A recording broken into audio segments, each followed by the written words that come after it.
Dr. Benjamin Torres had been conducting xenobiological research in remote stations for 12 years, which meant he was exceptionally good at two things: analyzing non-terrestrial life forms and getting himself into situations that required creative problem-solving.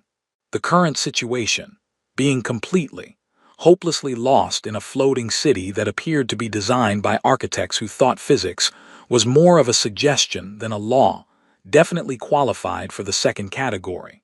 Axion Prime was beautiful in ways that made Earth's greatest cities look like rough drafts. Crystal spires rose thousands of feet, connected by bridges that seemed to exist in multiple dimensions simultaneously. The streets themselves were suspended between structures, held aloft by technology that the Thessian Empire considered so basic they didn't bother explaining it to visiting humans. And apparently, these streets reconfigured themselves based on some algorithm involving traffic flow, time of day, and possibly the alignment of local celestial bodies. Because Ben was absolutely certain this intersection hadn't looked like this 15 minutes ago.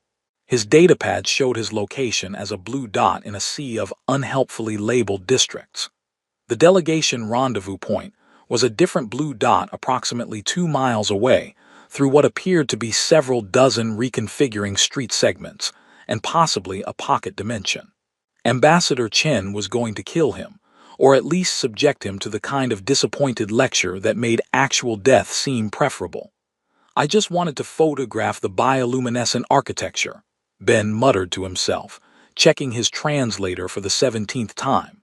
The device had been working perfectly, until he'd leaned too far over a decorative water feature to get a better angle on some fascinating crystalline growth patterns, and dropped it directly into what turned out to be a fountain with active currents. He'd fished it out quickly, but the damage was done. Now it kept cutting in and out, rendering Thessian into standard English with all the reliability of a coin flip. A Thessian couple passed him, their crystalline skin refracting the ambient light into rainbow patterns. They were tall, like all their species, easily 7 feet, with the gracefully pointed ears that could rotate independently to track sound sources. Their skin showed colors that Ben's struggling translator suggested indicated polite curiosity mixed with mild concern about the lost alien. "Excuse me," Ben tried in his limited Thessian, which mostly consisted of pleasantries he'd memorized from the delegation briefing materials. "I am looking for the diplomatic quarter." The couple exchanged glances, their skin colors shifting through patterns that Ben couldn't interpret. The woman spoke in flowing Thessian that his translator rendered as, "You walk, untranslatable, until reaching the crystal. Error. Then ascend through. Connection lost." "Thank you," Ben said, because at least he knew how to say that. The couple nodded politely and continued on their way, leaving Ben exactly as lost as before but now with unhelpful partial directions. He checked his datapad again. The delegation was definitely going to leave without him if he didn't figure this out soon. Ambassador Chen had been very clear about the importance of maintaining schedules during these first contact protocols. "We're representing all of humanity," she'd said during their pre-mission briefing. "Every action reflects on our entire species. Please try not to embarrass us by getting lost in their capital city within the first 6 hours." Ben sighed and made his way to what appeared to be a small park area suspended between 2 massive structures. Crystal trees, or what looked like trees but were probably something far more complex, provided shade that somehow existed despite the light sources being diffuse and omnidirectional. A bench that appeared to have grown from the ground, rather than being placed there, offered respite for his aching feet. He sat, pulling out his toolkit to attempt another repair on the translator. 12 years of fieldwork had taught him basic electronics maintenance, though Thessian technology was significantly more advanced than human equipment.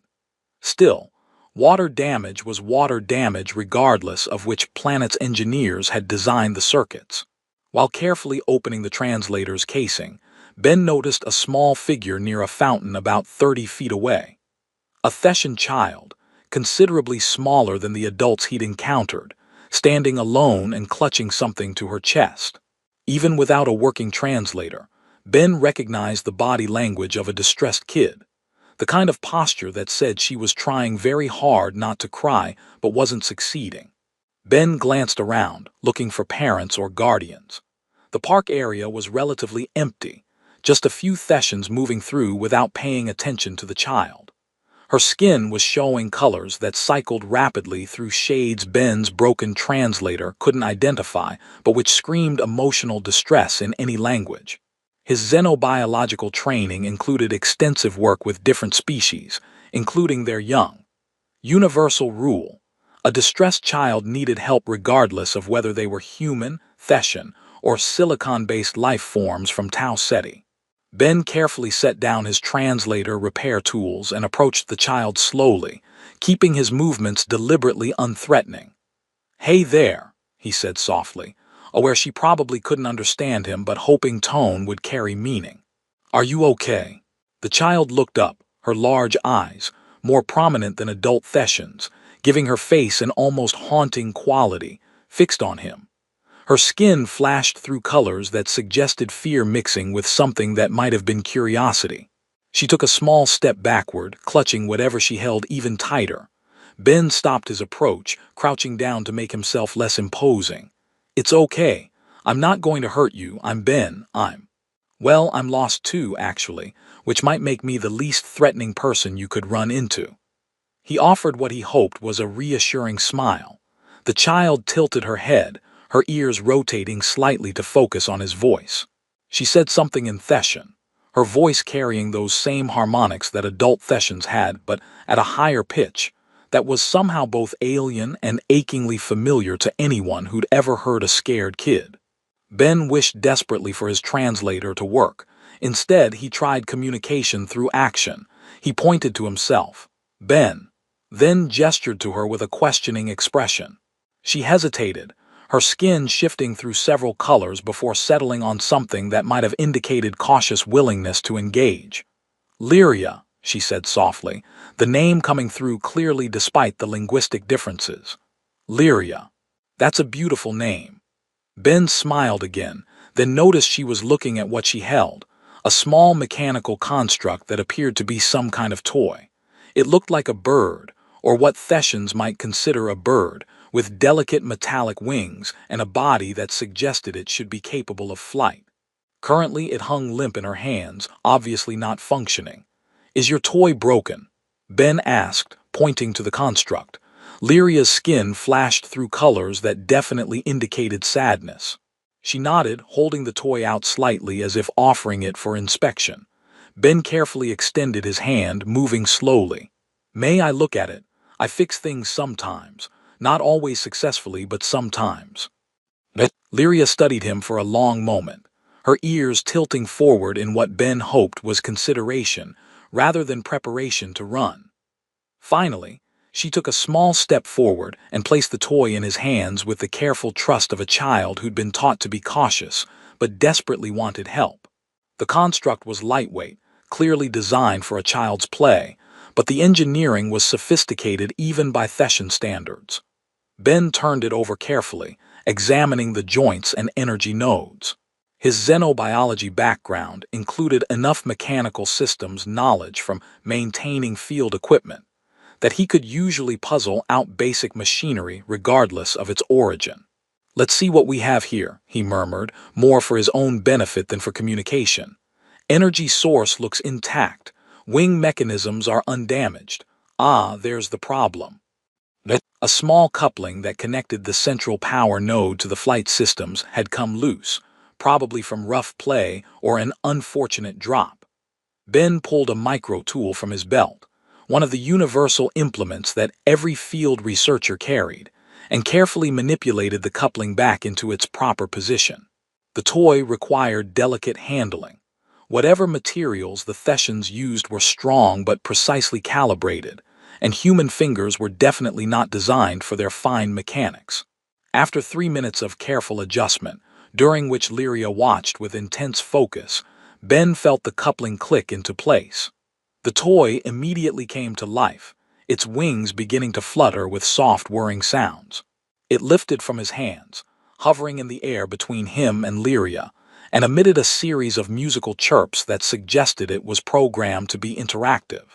Lyria's entire demeanor transformed. Her skin shifted to brilliant golds and blues that even Ben's limited cultural knowledge recognized as joy.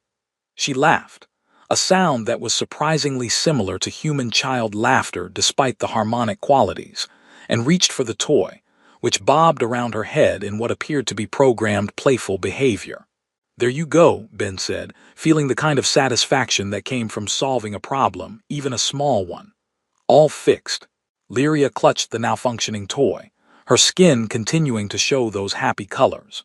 She looked at Ben with an expression that transcended species, pure gratitude mixed with the kind of assessment children made when deciding if an adult was trustworthy. Whatever calculation she made happened quickly, because her wariness evaporated entirely. She started speaking rapidly in Thessian, her words tumbling over each other with the enthusiasm of a child who'd found someone willing to listen. Ben caught maybe one word in 10, his broken translator offering fragments. Scared. Lost. But now, thank you, Mother Will. Slow down, Lyria. My translator is broken, and I'm not understanding most of what you're saying. Ben gestured to the malfunctioning device on his belt. I'm really glad your toy is fixed, though. Lyria seemed to process that he couldn't understand her. She paused, then made a decision with the kind of absolute certainty that children sometimes achieved. She reached out and grabbed Ben's hand with surprising determination for such a small being, her crystalline skin cool against his palm but not uncomfortable. "I'm taking you to my mother, human," she announced clearly, the sentence simple enough that even Ben's failing translator managed to render it properly. Ben blinked. "Oh, well, that's very kind, but I don't want to impose. I'm sure your mother is busy, and I really need to find my way back to the diplomatic quarter before my delegation leaves without me." But Lyria was already pulling him along with the single-minded purpose that children employed when they'd made up their minds. Her skin had shifted to confident oranges and determined purples, colors that suggested she would not be dissuaded. Ben allowed himself to be led, figuring that following the child was at least better than continuing to wander lost. At minimum, Lyria's mother would probably know how to help him get back to the diplomatic quarter. At worst, he'd meet a mildly annoyed Thessian parent who would wonder why a strange human was holding her daughter's hand. It didn't occur to him, until they'd walked 3 blocks, that every Thessian they passed was stopping to stare with expressions that went beyond simple curiosity into something that looked like shock. The residential district Lyria led him through was beautiful in ways that made Ben wish his datapad hadn't died along with his translator's battery backup.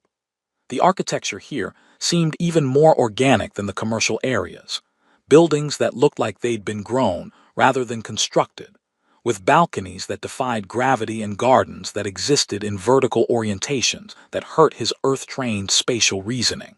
But he was increasingly aware that their passage was causing reactions that went beyond ordinary interest in an alien visitor. Thessians stopped mid-conversation to stare. Some approached as if to speak, then hesitated when they saw Lyria's determined posture and the way she gripped Ben's hand. Their skin colors shifted through patterns that Ben's malfunctioning translator caught fragments of. Shock is that. Error. The princess. Connection lost. Holding a human. Princess. That word came through clearly enough to make Ben's steps falter. Lyria, wait, did I hear that right? Did someone just say? But Lyria just looked up at him with a smile that suggested she found his confusion amusing, her skin showing colors that might have been gentle patience with slow adults. She tugged his hand again, clearly not interested in stopping for explanations. They rounded a corner, and Ben's concerns about misunderstanding intensified dramatically. The street opened into a massive plaza, and directly ahead, impossible to miss and definitely not the home of just some ordinary family, stood the Imperial Palace.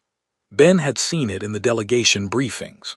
Ambassador Chen had shown them extensive holoprojections during mission prep, explaining that the palace was the seat of power for the entire Thessian Empire, home to the Empress and her immediate family, and absolutely not a place where delegation members should wander without explicit invitation, and 17 layers of diplomatic protocol. Lyria, stop, please stop. Ben tried to halt, but the child's grip was surprisingly strong for her size. I can't just walk into the Imperial Palace. There are rules, there's protocol. There's the very real possibility that I'll cause an interstellar incident that ends with Ambassador Chen having me shipped back to Earth in a box labeled diplomatic failure. Lyria looked up at him with an expression that suggested she didn't understand what he was worried about. Her skin showed colors that his translator managed to render as happy confidence, and something that might have been silly human. Everything will be fine. They approached the main gates, and Ben's internal alarm systems went from concern to actively panicking. The gates were massive, seeming to be carved from single pieces of crystal that rose 50 feet high, with energy barriers shimmering across their surfaces in patterns that were definitely not decorative. Elite guards in ceremonial armor that looked like it had been grown rather than forged stood at attention, their skin showing colors that Ben's translator struggled with but which definitely included shocked recognition. And this was not covered in our duty briefing. The guards didn't stop Lyria.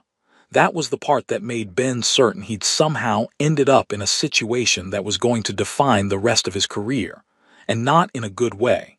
Elite Imperial guards saw a small child leading a human toward the palace, and instead of challenging them, they immediately began speaking urgently into communication devices, while their skin flashed through colors that suggested they were calling for backup, possibly alerting superiors, and definitely wondering how this situation had occurred on their watch. Princess Lyria, one guard said in Theshan that Ben's translator actually managed to render clearly, probably because the guard was speaking with careful formality. The Empress was not informed you had left the secured areas, and you have brought a human. Lyria responded with something rapid that Ben's translator gave up on completely, but whatever she said made the guard's skin colors shift to even more alarmed shades. They didn't stop her, though. They stepped aside, allowing her to pull Ben through gates that he absolutely should not be passing through. The gardens beyond the gates were impossible. That was the only word Ben's scientific mind could supply. Water flowed upward in fountains that existed in multiple gravity states simultaneously. Plants grew in colors that Earth's evolutionary history had never bothered producing. Pathways wound through spaces that seemed to exist in more dimensions than the standard three, and the air itself felt different, charged with something that might have been technology, or might have been art, or might have been both. Lyria, please, Ben tried again, his voice taking on the desperate quality of someone watching a situation spiral out of control. I really think we should stop and talk about this. I don't know who you are. Okay, I'm starting to get some ideas about who you are, but I'm definitely not someone who should be here. I'm just a xenobiologist who's really good at getting lost. This morning, my biggest concern was not embarrassing my species during trade negotiations. Now, I'm apparently walking uninvited into the home of the most powerful person in your empire, while holding the hand of someone who might be royalty. Lyria stopped and looked up at him, her ears tilting forward in focused attention.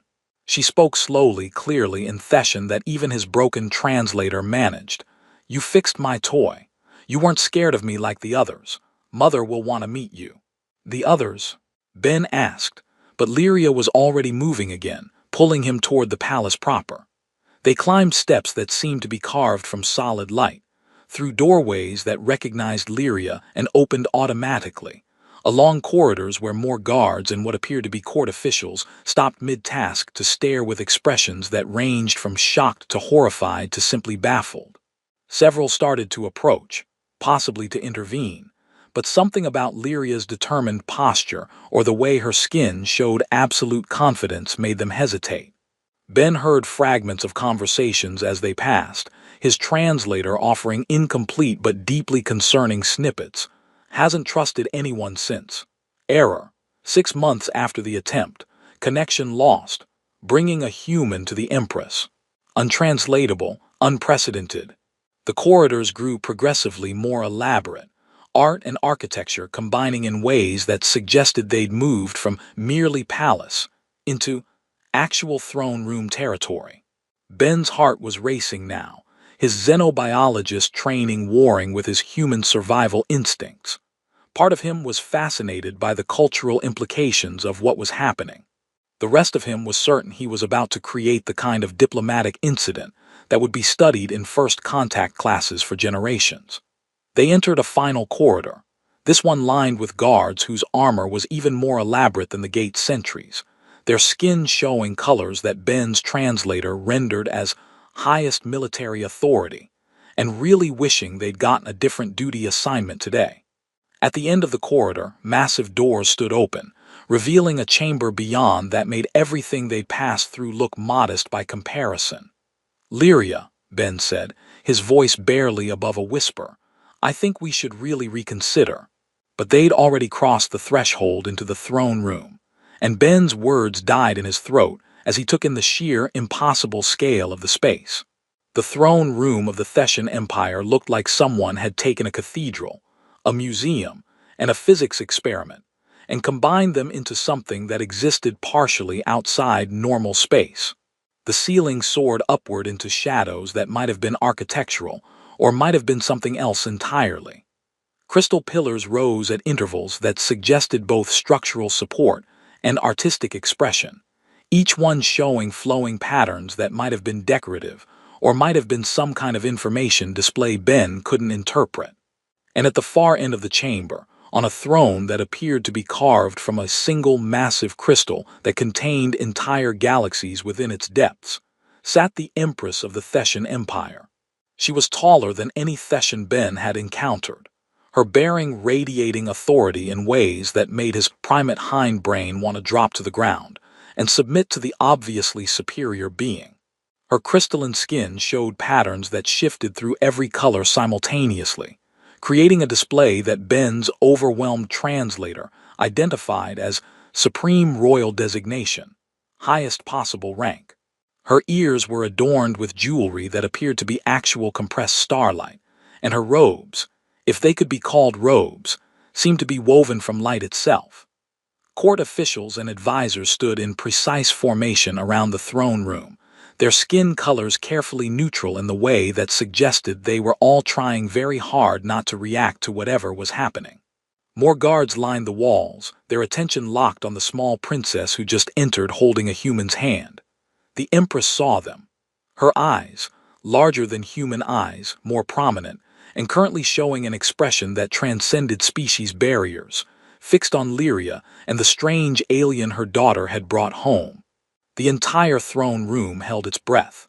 Lyria released Ben's hand and ran toward her. The Empress's gaze never left Ben. When she finally spoke, her voice carried harmonics that made his malfunctioning translator vibrate with the effort of rendering it into standard English.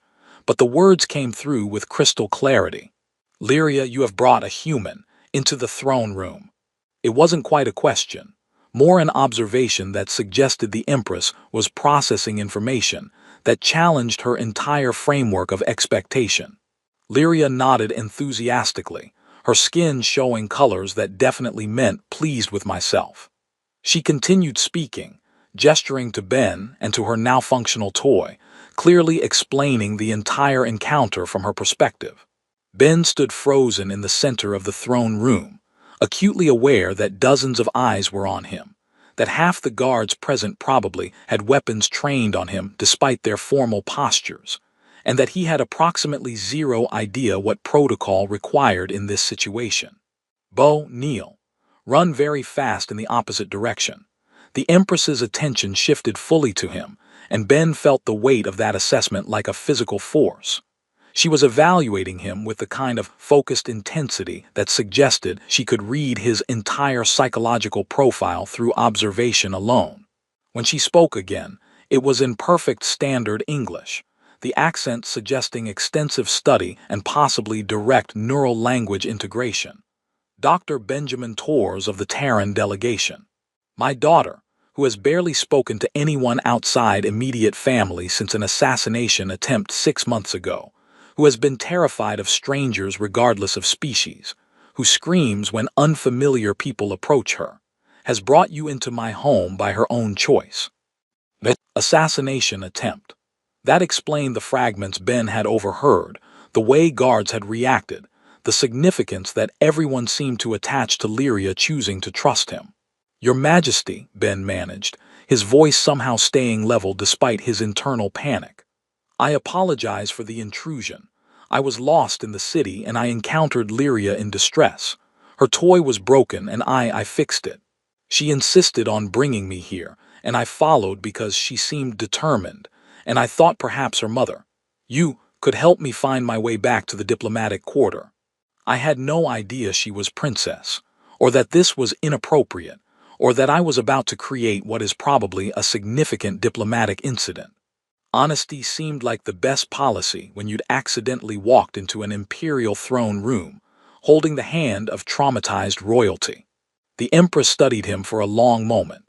Her skin shifted through patterns that Ben couldn't interpret, but which seemed to indicate she was processing information, recalculating assessments, and possibly determining whether to have him quietly escorted out or loudly thrown out. You helped my daughter without knowing her identity, the Empress finally said. You expected no reward, no recognition, no political advantage. You simply saw a child in distress and offered assistance. Yes, Your Majesty. She was upset, and I'm a xenobiologist. Working with different species, including their young, is part of my training. Helping a distressed child seemed like the obvious thing to do regardless of species or circumstances. The Empress stood, and the entire court shifted in response, their collective posture adjusting to mirror her movement. She descended from her throne with measured grace, each step deliberate, and crossed the throne room floor toward where Ben stood trying very hard not to shake visibly. She stopped directly in front of him, close enough that he could see the intricate patterns in her crystalline skin, the way light refracted through her form in ways that suggested her biology operated on principles human science was only beginning to understand. Dr. Tors, she said quietly, though her voice still carried throughout the chamber, you have done something that dozens of carefully selected companions, therapists, and trusted guards could not accomplish in 6 months. You have earned my daughter's instinctive trust. In Theshan culture, a child's immediate trust is considered sacred, a judgment made without the corruption of political calculation or social expectation. She glanced at Lyria, who had remained close by and was watching the interaction between Ben and her mother with obvious interest. My daughter has claimed you in her way as someone worthy of her regard. This creates complications. Behind the Empress, court officials were exchanging urgent whispered conversations, their skin colors flashing through patterns that suggested they were having about 17 different political crises simultaneously. The Empress raised one hand, a simple gesture that commanded absolute silence, and addressed Ben directly with words that he instinctively knew were going to reshape his immediate future in ways he couldn't begin to predict. Welcome to the Imperial Court, Dr. Benjamin Tors. You have approximately 4 hours before news of this spreads throughout the sector, before every government receives reports that the Empress's daughter has chosen a human as a trusted companion, before political factions on a dozen worlds begin calculating how to exploit this unprecedented situation. She paused, her skin shifting to colors that might have been grim amusement. We should discuss how to manage what you have accidentally initiated, and perhaps someone should inform your ambassador Chen that you won't be returning to the delegation rendezvous on schedule. Ben opened his mouth to respond, then closed it again, because honestly, what could he possibly say to that? He'd woken up this morning thinking his biggest challenge would be not embarrassing Earth during diplomatic ceremonies. Now he was standing in an imperial throne room, being welcomed to court by an empress, while a small alien princess beamed at him with the kind of trust that apparently had serious political implications. Somewhere in the back of his mind, he heard his mother's voice from childhood. Benjamin, your need to help every stray you find is going to get you into trouble someday. Apparently, someday had arrived with a vengeance, and trouble involved empresses, assassination attempts, traumatized royalty, and political complications that would probably be studied by diplomatic scholars for decades. I think, Ben said carefully, that Ambassador Chen is going to kill me. The Empress's skin shifted to colors that Ben's translator identified as genuine amusement. Unlikely, though she may wish to. Come, Dr. Tors. We have much to discuss, and my daughter appears to have decided you are staying for dinner. Lyria grabbed Ben's hand again, her skin showing happy golds that suggested she was very pleased with how her day had turned out. Ben allowed himself to be led deeper into the palace, following an empress and her daughter, while his scientific mind cataloged this as definitely the most significant field work of his career, and his survival instincts screamed that he had just become a central piece in political games he didn't begin to understand. Just another day in xenobiological research, apparently. The private chamber the Empress led them to was considerably less intimidating than the throne room, though less intimidating was relative when you were still in a palace with an absolute monarch. The space was designed with what Ben assumed was Thessian domestic sensibility. Furniture arranged for comfortable conversation rather than formal ceremony. Walls showing subtle color shifts that his translator suggested indicated private family spaces, and actual windows that looked out over the floating city with views that made Ben's altitude-adapted hindbrain very nervous. Lyria had settled onto a cushioned seat designed for her smaller size, her toy bird hovering nearby and emitting occasional musical chirps. She seemed completely at ease, which Ben supposed made sense since this was her home. He, on the other hand, was trying very hard not to look like someone who expected guards to burst in at any moment with "We've reconsidered letting the random human stay. Orders." The Empress had dismissed most of her attendants, leaving only 2 guards stationed outside the chamber and 1 advisor, an older Thessian whose skin bore patterns suggesting high rank and long service.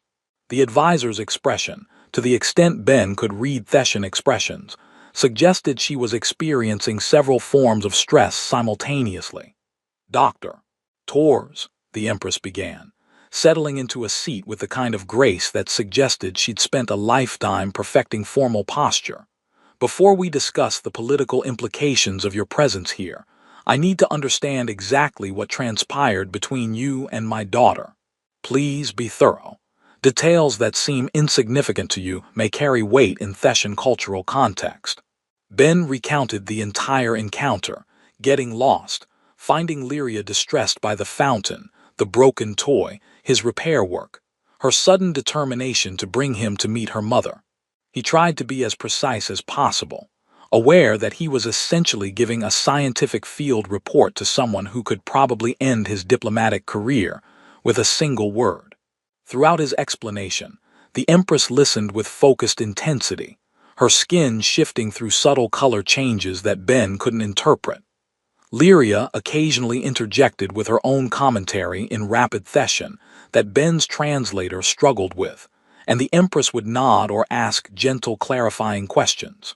When he finished, silence filled the chamber for a long moment. The Empress exchanged glances with her advisor, their skin colors communicating in ways that transcended verbal language. "Advisor Kelly's," the Empress said, switching to Thessian that Ben's translator rendered with unusual clarity, "your assessment of the cultural implications." Kelly's skin showed colors that Ben's device identified as concerned deliberation mixed with acknowledgement of unprecedented circumstances. "Your Majesty, in 30 years serving the court, I have never seen Princess Lyria respond to a stranger with this level of immediate trust. Not since the attack has she willingly engaged with anyone outside the innermost circle of vetted family and guards." The Empress nodded slowly, her gaze returning to Ben. "6 months ago, there was an assassination attempt during a public ceremony. Lyria was with me when it occurred. She wasn't physically harmed, but the psychological impact was severe. Since then, she has exhibited what your human psychology would classify as acute stress responses: fear of strangers, refusal to engage with new people, nightmares, the constellation of symptoms your species recognizes in traumatized children." Ben felt his chest tighten. He'd worked with traumatized juvenile subjects in his xenobiology research, young beings of various species who'd experienced violence or loss. The patterns were often similar across vastly different biologies. "I'm sorry, Your Majesty. That must have been terrifying for both of you." "We have tried everything," the Empress continued, and for the first time Ben heard something in her voice that wasn't absolute authority. It was exhaustion tinged with parental desperation. Thetan therapeutic approaches, consultations with species known for psychological expertise, carefully introduced companions selected for their gentle natures. Nothing worked. Lyria would either refuse to engage entirely or exhibit such distress that we had to stop the attempts. And then, Kelly's added, her skin showing colors that suggested she still didn't quite believe what had happened. "She brings home a human, a species she's had minimal exposure to, with complete trust and obvious joy. This is unprecedented." The Empress stood, moving to the window, her posture showing less of the absolute monarch and more of the concerned parent. "Dr. Tors, you need to understand what Lyria's choice means in our culture. When a Thetan child, particularly one from a royal bloodline, demonstrates immediate instinctive trust towards someone, it is considered a sacred judgment. We believe that children perceive authenticity that adults miss, that they read intentions unclouded by political calculation." "Your daughter trusts easily, then?" Ben asked, trying to understand the framework. "The opposite." The Empress turned back to face him. "Royal children are trained from early age to be cautious, to evaluate intentions, to recognize potential threats. This training is necessary because they are targets from birth. Lyria's trust of you is not naivety. It's an assessment made by someone who has learned to be suspicious of everyone, finding you somehow worthy of exception." Ben processed that, his scientist mind working through the implications. "So when she chose to bring me here, she was making a declaration that you passed evaluations she applies to everyone she encounters. Evaluations that, since the attack, no stranger has passed." The Empress's skin shifted through contemplative colors, and she made this declaration publicly, leading you through the city, through the palace, into the throne room in front of the entire court. "That has political weight, Dr. Tors, whether you intended it or not." Kelly stepped forward, her posture suggesting she was about to deliver unwelcome information. "Word is already spreading, Your Majesty. Multiple factions are requesting audiences. The Trade Minister wants to discuss how this affects the human diplomatic mission. The Defense Council is concerned about security implications. And I've received 3 separate inquiries from noble houses, asking whether this represents a shift in succession considerations." "Of course they are." The Empress's tone carried the weariness of someone who'd spent too long navigating political minefields. "A human gains the princess's trust, which by extension suggests imperial approval, which various factions will interpret as everything from trade opportunity to military alliance to succession politics." Ben felt his anxiety ratcheting upward. "Your Majesty, I don't want to cause political problems. I can return to my delegation, stay away from the palace, make it clear that I have no special status or—" "That option expired the moment Lyria led you through the throne room," the Empress interrupted, not unkindly. "The court has seen, the guards have reported. Within hours, news will reach every major government in the sector. You cannot unring this bell, Dr. Tors." She moved back to her seat, her posture shifting into something that Ben recognized as command mode. The Empress making decisions rather than the mother expressing concern. "Here are the realities we must navigate. First, Lyria has claimed you as trusted companion. Rejecting that claim publicly would devastate her psychologically and politically, signal that the imperial family disregards sacred cultural traditions regarding children's judgment.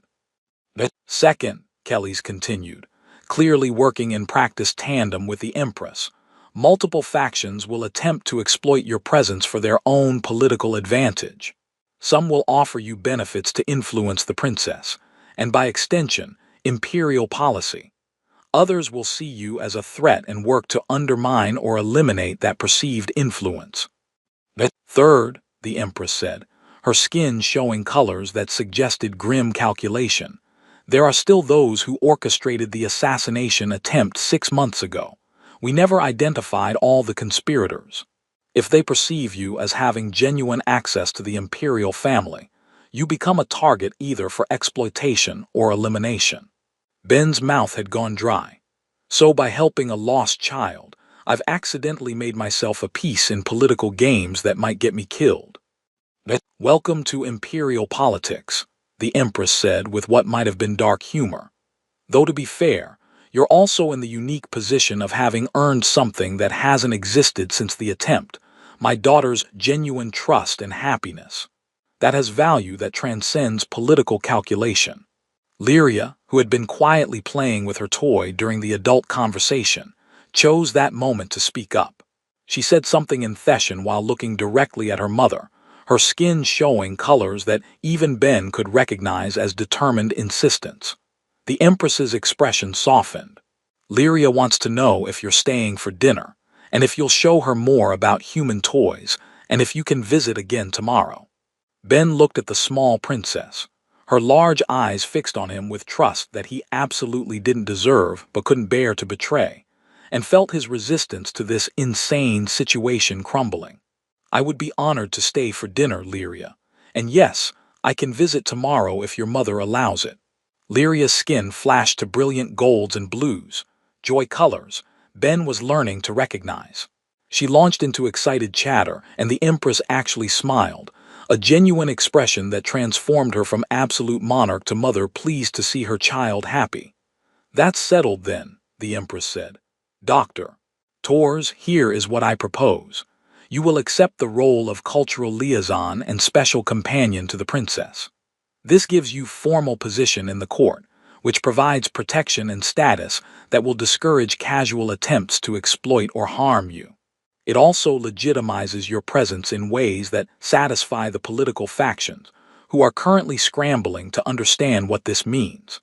But I'm a xenobiologist, not a diplomat. I have no training in court politics or— You have something more valuable than training, Kelly's interjected. You have my daughter's trust, earned through genuine kindness rather than political maneuvering. That is something no courtier can fake, and no diplomat can negotiate. The Empress stood, clearly considering the matter decided. Advisor Kelly's will coordinate with your Ambassador Chen regarding the formal details. You'll be assigned quarters in the palace, provided with appropriate attire and cultural education, and given security sufficient to discourage the more obvious threats. In exchange, you will spend time with Lyria, help her continue recovering from her trauma, and provide your honest perspective on matters involving human-Theshan relations. Ben processed this, his analytical mind noting that he'd just been recruited into court service through a combination of Lyria's trust, political necessity, and the fact that refusing would probably break a traumatized child's heart. And if I make mistakes, I know almost nothing about Theshan culture beyond the basic briefing materials. Then you'll learn, the Empress said simply, and you'll make mistakes which we will navigate together. I'm not asking for perfection, Dr. Tors. I'm asking for the same genuine kindness you showed a distressed child in a park. Everything else we can work with. A chime sounded, and Kelly's checked a device on her wrist. Your Majesty, Ambassador Chen is requesting urgent communication regarding one of her delegation members who failed to return to the rendezvous. I'll speak with her, the Empress said. Dr. Tors, you may want to prepare yourself. I suspect your ambassador is experiencing several forms of panic simultaneously regarding your disappearance. Ben winced. Ambassador Chen is very thorough about protocol. Then she and I will have an interesting conversation about how her xenobiologist has just become an official member of my daughter's household. The Empress's skin showed colors that might have been amusement. Kelly's, please show Dr. Tors to guest quarters and begin arranging the formal appointments. And perhaps find him something to wear to dinner that doesn't look like he's been wandering lost through the city for several hours. Ben was guided out by Kelly's. Lyria insisting on following along while chattering about dinner plans and toys and questions about Earth that Ben's translator provided in fragmentary bursts. As they walked through corridors that he was beginning to recognize were part of the private family sections of the palace, Ben reflected on how his morning had started, lost and concerned about being late to a diplomatic meeting, and where he'd ended up, inducted into imperial service, assigned as companion to traumatized royalty, and about to become a figure in political machinations he didn't begin to understand. His datapad chimed with an incoming message that had somehow found its way through the palace's communication systems. It was from Ambassador Chen, and it was exactly as panicked as he'd expected. "Tors, where are you? The THESSINS. Say you're at the Imperial Palace. The Empress wants to speak with me. What did you do, Chen?" Ben typed back. "Long story. Short version. I helped a lost child. She turned out to be the princess, and I've apparently been recruited as cultural liaison. We'll explain more at dinner, which I'm having at the palace, with the Empress. Please don't be too angry, Ben." The response came back almost immediately. "Dinner with the Empress. Tors, we need to talk, immediately. This is either the best thing that's happened to our mission or a complete disaster, possibly both. Chen." Ben looked at Lyria, who was showing him her toy bird's various programmed behaviors with the enthusiasm of a child who'd found someone willing to engage with her interests. Looked at Kelly's, who was efficiently coordinating about 17 things simultaneously through her communication device while guiding them through the palace. Thought about the Empress, who'd gone from absolute authority to concerned mother to strategic political operator within the space of a single conversation. "Definitely both," he murmured to himself. "Absolutely both." The guest quarters they assigned Ben were luxurious in ways that made his researcher's apartment on Earth look like a storage closet. The space was designed with both Thessian and human-compatible furniture. Be yourself, honest and genuine. That's apparently what got you into this situation, so consistency seems wise.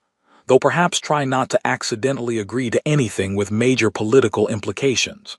I'll be monitoring communications. Good luck. And Tors, you're doing fine, better than fine actually, just try not to cause any additional unprecedented situations before breakfast. Chen. Ben smiled despite his nerves.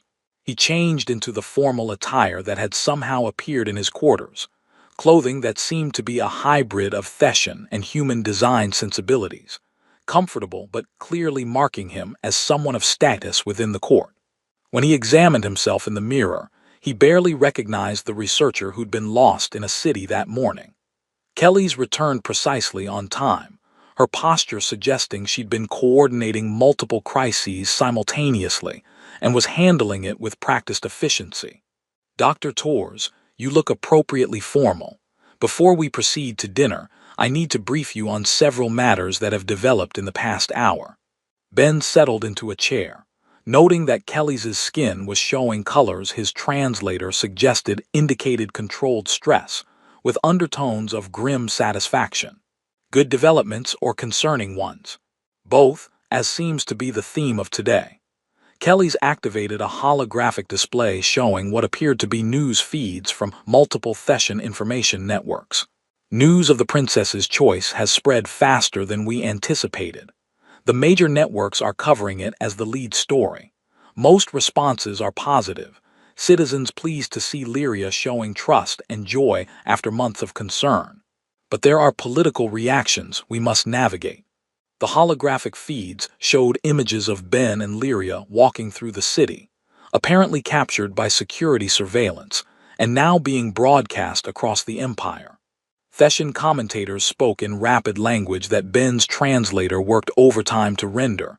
Unprecedented gesture of trust, connection unstable, implications for human Thessian alliance. Error. Princess emerges from isolation. Translation uncertain. Questions about security protocols. "The Trade Council sees your position as opportunity," Kelly's continued, switching to a different display. "They're requesting formal meetings to discuss how your influence might affect economic treaties. The defense minister, wants to understand security implications of having a human with access to the imperial family. And she paused, her skin showing colors that suggested this was the concerning part. We've detected increased activity from factions we believe were involved in the assassination attempt. Ben's stomach dropped. They see me as a threat. Or as an opportunity. We're not certain which. Kelly's dismissed the displays. But understand, Dr. Torres, that you now have enemies you've never met, who will view your position as either something to exploit or something to eliminate. The Empress is assigning you personal security, and I strongly advise you take their guidance seriously. I'm a xenobiologist. This morning my biggest concern was photographing interesting architecture. Now I have enemies. Welcome to imperial politics, Kelly said with what might have been sympathy. The positive news is that public sentiment is overwhelmingly in your favor. Citizens who have been worried about Princess Lyria's well-being are relieved to see her happy. That provides protection. Harming you would create public backlash that even our enemies would struggle to manage. A chime sounded, indicating they were expected at dinner. Ben followed Kelly's through corridors he was beginning to recognize, trying to calm his racing thoughts. He'd gone from research scientist to political figure in approximately 6 hours, all because he'd stopped to help a distressed child. The dining chamber was smaller than he'd expected, designed for family rather than formal state dinners. The Empress was already present, having changed into less formal attire though still radiating unmistakable authority. Lyria sat in a specially designed seat, her toy bird perched on a nearby stand, and her skin showing happy golds when Ben entered. Dr. Torres, please join us. The Empress gestured to a seat that had clearly been prepared for human physiology. This is a private family dinner, not a state function. You may relax, ask questions, and speak freely. Lyria has been very excited about showing you proper Thessian dining customs. Dinner was both fascinating and slightly overwhelming. The food was adapted for human consumption. Kelly's had apparently coordinated with the palace kitchens to ensure nothing would poison the unexpected guest, but served according to Thessian customs that involved more ceremony than Ben was used to. Lyria enthusiastically demonstrated proper utensil use, delighted when Ben attempted to mimic her techniques with varying degrees of success. The Empress proved to be an engaging conversationalist, asking Ben about his research, his work with different species, his impressions of Thessian culture. She listened with genuine interest, occasionally offering observations about Thessian biology or society that Ben filed away for later analysis. It felt less like dinner with an absolute monarch, and more like dining with a colleague who happened to rule an empire. Lyria tells me you explained how the toy's mechanisms work, the Empress said during a lull in conversation. She's developed an interest in engineering principles as a result. Your explanation apparently made the concepts accessible in ways her tutors haven't managed. I just described it the way I'd explain any mechanical system. Break it down to fundamental interactions, show how each component serves a function. Ben smiled at Lyria, who was demonstrating to her toy bird that she understood hovering principles by making exaggerated flying gestures. She's clearly bright. She grasped the concepts quickly. Thessian educational methods emphasize theoretical understanding before practical application, the Empress explained. You approached it inversely, practical demonstration leading to theoretical comprehension. It's very human and apparently effective for Lyria's learning style. They talked through multiple courses, the conversation ranging from xenobiology to cultural differences to Lyria's interests and education. Ben found himself relaxing despite the absurdity of his situation, falling into the kind of engaged discussion he'd had countless times with research colleagues. The Empress was sharp, asking questions that demonstrated she understood both the scientific principles Ben discussed and their broader implications. Lyria eventually started showing signs of tiredness, her skin shifting to softer colors that the Empress immediately recognized. Past someone's bedtime, I think. Lyria, Dr. Torres will still be here tomorrow. You need to sleep. Lyria's skin flashed through resistant colors, but she was clearly fighting a losing battle with exhaustion. She looked at Ben with concern that was achingly familiar, the worry of a child who'd found something precious and feared it might disappear. "I promise I'll be here tomorrow," Ben said gently. "We can talk more about how things work, and maybe I can show you some human toys that operate on different principles than Theshan designs." That earned him brilliant, happy colors from Lyria and an approving expression from the Empress. A attendant appeared to escort Lyria to her chambers, but not before the child insisted on hugging Ben, an apparently significant gesture given the way the Empress's skin shifted to surprised colors. Theshan children don't typically show physical affection to non-family, the Empress explained once Lyria had departed. That she initiated contact with you is another indicator of exceptional trust. Ben and the Empress moved to a more comfortable sitting area, and Kelly's joined them with reports that she delivered with practiced efficiency. The news coverage remained positive. Several noble houses had requested formal introductions, and security protocols for Ben's movements had been established. Through it all, the Empress listened and made decisions with the kind of systematic approach Ben associated with experienced researchers managing complex projects. "Dr. Tors," the Empress said once Kelly's had finished, "I need to be direct about something. The position I've asked you to accept comes with genuine dangers. Those who attempted to harm my daughter 6 months ago are still at large. We've identified some conspirators, but the full network remains hidden. If they perceive you as having real influence over Lyria, and by extension over imperial policy, you become a target. I understand, Your Majesty." "I'm not certain you do." The Empress's skin shifted to serious colors. "These aren't political rivals content with social maneuvering. These are beings willing to harm a child to achieve their goals. They will not hesitate to threaten or eliminate you if they view you as obstacle or opportunity." Ben thought about Lyria's trust, her joy at having someone who engaged with her genuine interests, the way her fear had evaporated when she decided he was safe. "Your Majesty, I've spent 12 years studying non-human species in field conditions that ranged from uncomfortable to actively dangerous. I've been chased by predators, caught in environmental disasters, and once accidentally poisoned by something I thought was edible. I'm familiar with risk. This is different than field research. Yes, it's more important." Ben met her eyes directly. "That child trusts me. She's been traumatized and isolated, and somehow I managed to get through her defenses by being genuine. Abandoning that because there's political danger would be," he searched for the right word, "wrong. Scientifically, ethically, and just fundamentally as a person who had the good fortune to help someone who needed it." The Empress studied him for a long moment, her skin shifting through contemplative colors. "Advisor Kelly's suggested earlier that you possess something no courtier can fake. I'm beginning to understand what she meant. I'm just a researcher who's good at pattern recognition and happens to think kids deserve people who won't abandon them. That quality is rarer than you imagine, Dr. Tors, particularly in imperial courts where every interaction is calculated for advantage." The Empress stood, signaling that the evening was concluding. "You'll be provided with comprehensive briefings on court protocols, political factions, and the security situation.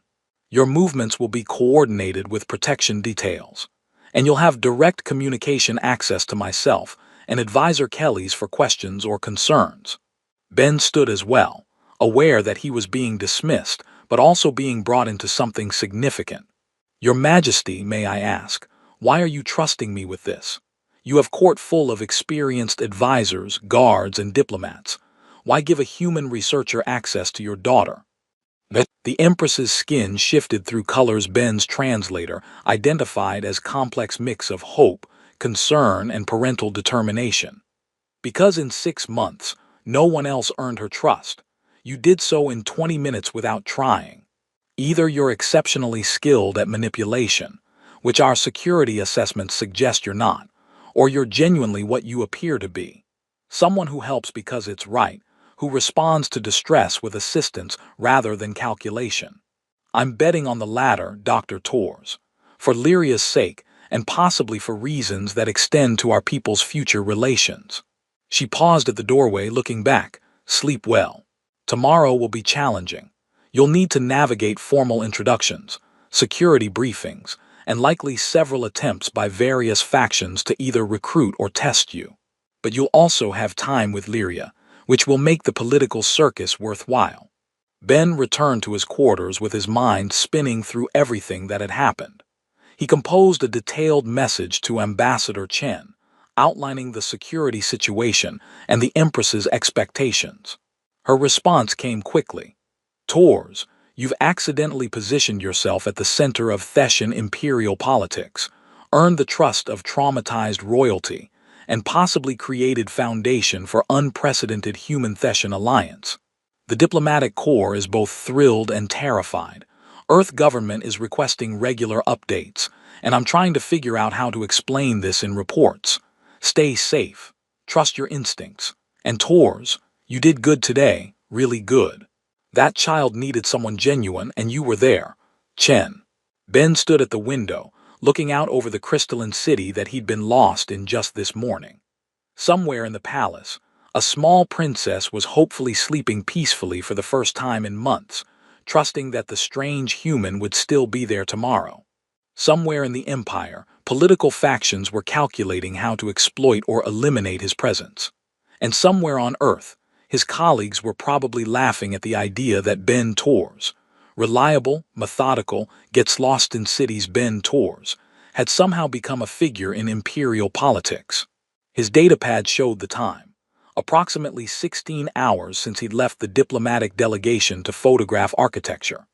16 hours from lost researcher to imperial companion, from anonymous scientist to political figure, from human who helped a distressed child to someone whose presence might influence the future of two civilizations' relations. He thought about Lyria's trust, her joy, the way her fear had transformed into confidence when she decided he was safe. Thought about the Empress's careful assessment and her decision to bet on his genuineness. Thought about the enemies he'd apparently acquired and the political complications that Ambassador Chen would now need to navigate.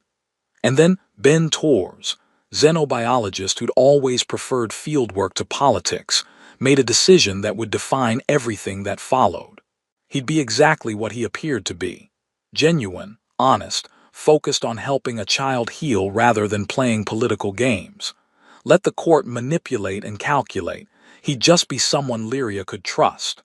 If that accidentally created alliance between civilizations, or disrupted assassination conspiracies, or reshaped diplomatic relations, well, those would be interesting side effects of simply doing what seemed right. His mother's voice echoed again. Benjamin, your need to help every stray you find is going to get you into trouble someday.